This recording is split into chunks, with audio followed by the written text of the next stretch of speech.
ആഗോള അയ്യപ്പ സംഗമം നടത്തിയതിന്റെ വരവ് ചെലവ് കണക്കുകൾ ഹൈക്കോടതിയിൽ സമർപ്പിക്കാൻ അടിയന്തര യോഗം വിളിച്ച Thiruvithamkoor Devaswom board.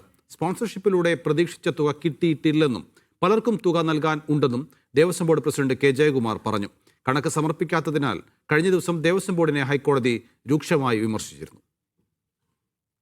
PS Prashant Thiruvithamkoor Devaswom board പ്രസിഡന്റായിരിക്കെ കഴിഞ്ഞ സെപ്റ്റംബർ 20-ന് പമ്പയിലായിരുന്നു ആഗോള അയ്യപ്പ സംഗമം നടന്നത്.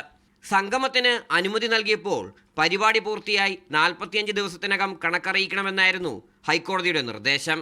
വരവ് ചെലവ് കണക്ക് നൽകാത്തതിൽ തിരുവിതാംകൂർ ദേവസ്വം ബോർഡിന് ഹൈക്കോടതിയുടെ വിമർശനമുണ്ടായതോടെയാണ് അടിയന്തര യോഗം വിളിക്കാൻ നിലവിലെ പ്രസിഡന്റ് കെ ജയകുമാർ തീരുമാനിച്ചത്. എനിക്ക് തോന്നുന്നത് സ്പോൺസർഷിപ്പിൽ വിചാരിച്ച പൈസ കിട്ടാത്ത പ്രശ്നങ്ങളൊക്കെ ഉണ്ട്. എന്തായാലും അടിയന്തരമായിട്ടൊരു യോഗം നടത്തി സ്പോൺസർഷിപ്പ് സംബന്ധിച്ചവരിൽ നിന്ന് പണം വാങ്ങണം. കൊടുത്തു തീർക്കേണ്ടടുത്ത് കൊടുത്തു തീർക്കാനുണ്ട്. പലരും പൈസ ചോദിക്കുന്നുണ്ട്.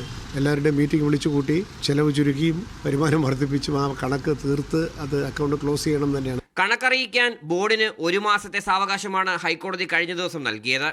ആഗോള അയ്യപ്പ സംഗമത്തിന്റെ നടത്തിപ്പ് കരാറുണ്ടായിരുന്ന ഊരാളുങ്കലിന് കീഴിലെ IIIC കമ്പനി ഇതുവരെ ദേവസ്വം ബോർഡിന് കണക്ക് സമർപ്പിച്ചിട്ടില്ല. സംഗമത്തിൽ കലാപരിപാടി നടത്തിയവർക്കടക്കം ബോർഡ് പണം നൽകാനുണ്ട്.